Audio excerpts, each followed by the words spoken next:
સુરતના ભેસ્તાનમાં પોલીસનું flag March રમઝાનના તહેવારને લઈને પોલીસની ફ્લેગ માર્ચ કાયદો અને વ્યવસ્થાની સ્થિતિ જળવાઈ રહે તે માટે પ્રયાસો પોલીસે શંકાસ્પદ લોકોની પૂછપરછ કરી સંવેદનશીલ વિસ્તારમાં પોલીસની તપાસ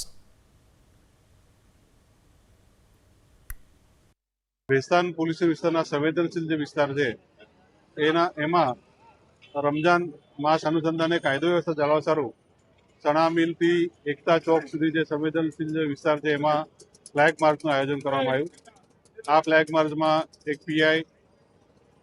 4 પીએસઆઈ, 40 માણસોએ તથા પીસીઆર વાને ભાગ લીધો